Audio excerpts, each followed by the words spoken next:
Hello everybody, my name is Leo. Welcome to the channel. Today I want to talk about an alpha male. His name is Ben Azoulay. He's been around the platforms, he's been making his rounds on social media for a while now, and there's just something about him that makes him so entertaining to watch. It's definitely the blind confidence along with the absolute ludicrousy of most of his statements.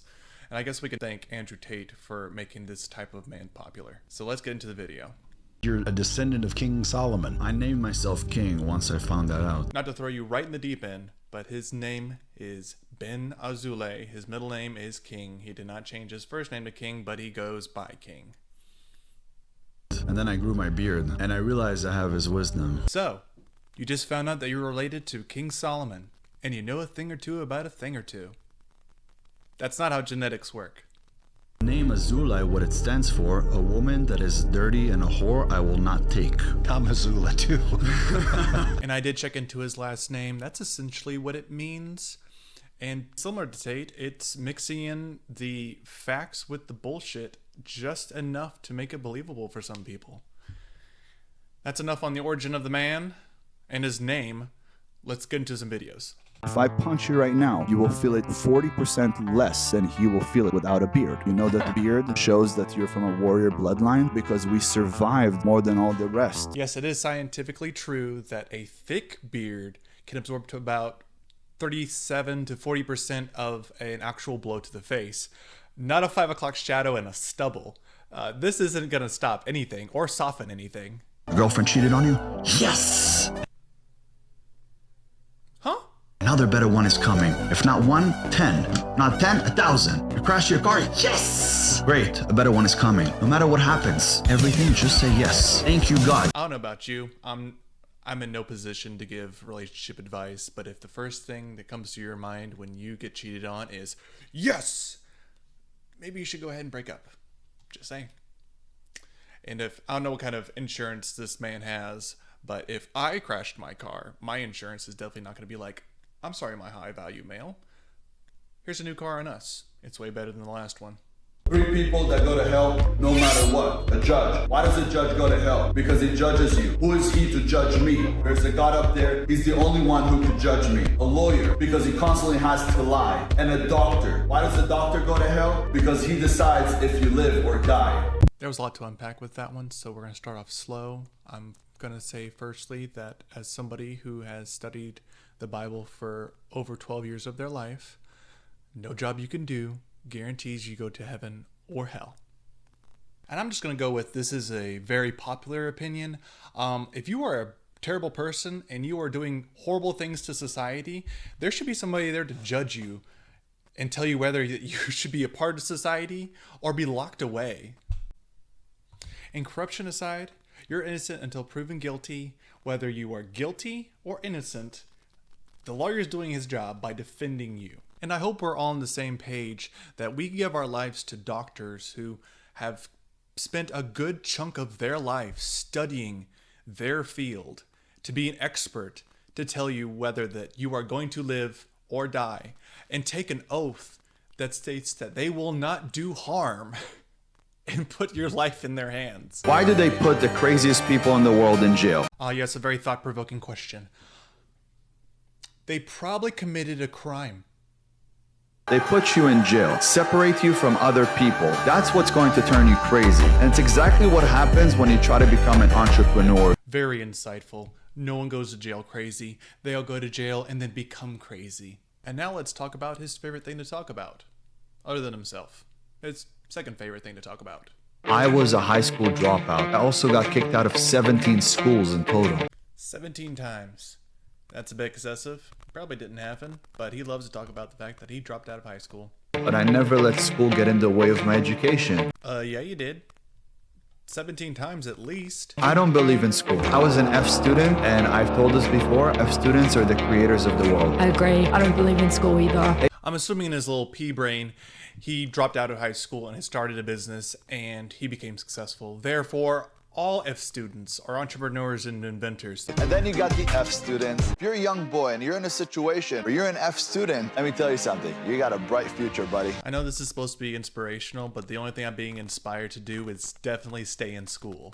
You see, an A student is the perfect employee. He works for me and he does his job perfectly. A B student, that's my manager. The C students, those are business owners. Then you got the D. D is between a business owner and an inventor. It's someone that owns a business but truly wants to invent something, he just doesn't know how to do it. And then you got the F students. The F students are inventors. They're so fucking creative that they couldn't sit in class because whatever people were trying to put in their head, they knew it was fucking bullshit. Do you see what I mean? He's basically just saying, if you're an F student, go ahead and drop out. Sign up for my class. I'll help you be successful. Well, I'll tell you what he's going to tell you for free. Be like him and start a successful business. One of the questions that I get asked by young boys is, will I ever become a millionaire going to school? I really doubt kids are asking him anything.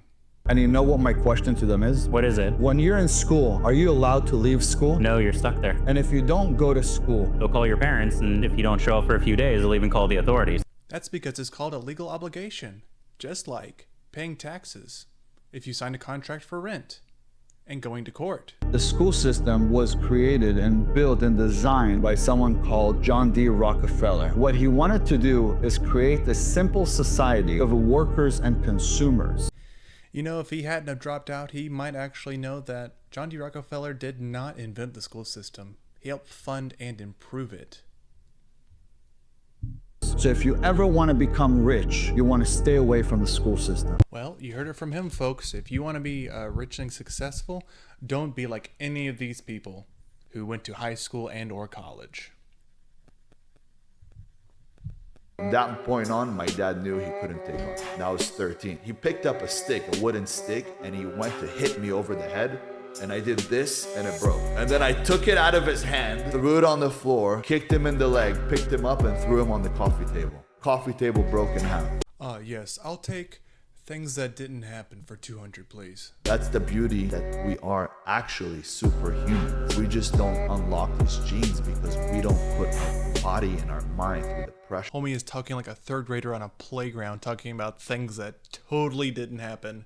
And now he's explaining how people could be superhumans if they're put under enough stress. We're not X-Men. There's something called microfractions. Microfractures. Microfractures is what happens when you put your body under stress and hitting things, and your bones will come back together stronger, which is how people in mixed martial arts can break certain things because they've trained their body to do it. That's what he's talking about. Little microfractions that you cause with hitting the bone thickens the bone. I used to sit there and hit my shins with a hammer all fucking day. Do you know why people wear boxing gloves? So they don't fuck up their hands by hitting somebody's head. Your head is the strongest bone in the body. The strongest bone in the body is the femur. Most people know that, usually because they learned this in school, around health class, maybe anatomy. And if you train it and bang it enough for a whole year, it becomes 4 times thicker. Skull thickening is not good. That's the reason why we have helmets. Concussions are bad. Don't do it. Causes nerve damage. Can lead to CTV. When we hurt, we throw. And I learned that at a young age. That's what I learned from the Shaolin monks. Go watch them when they spar, when they battle, or when they have a fight. Boom, they turn their head. Wherever you're hitting, they just turn their head. You punch their head, you're breaking your hand. Yeah, I don't believe it either. I also don't believe he's there with anybody. I don't think half of his interviews he's with anybody. I think he's just in a room just talking to himself, making freaking fanfics about himself. I went and traveled to China and trained with some Shaolin monks. And don't get him started on his Shaolin monks. Oh my god. Who are the strongest humans in the world? The Shaolin monks. They don't do any of that. They don't get near a woman ever. And they don't release ever. They're not allowed to. And that's called celibacy, part of the Buddhist religion. When I meet somebody, do you know how I run a testosterone test on them? You look at their hands. If this finger right here is longer than this finger, your testosterone level is high. If this finger is at the same level, that means your testosterone is very low. If it's shorter, you probably squat to pee. So if you're a woman or a man and you want to do a testosterone check on anybody, I would love to be that delusional one day and so full of myself and say whatever I want without any research. Well, I hope you guys liked the video. Let me know if you did. Leave a like, subscribe, and I'll see you in the next one.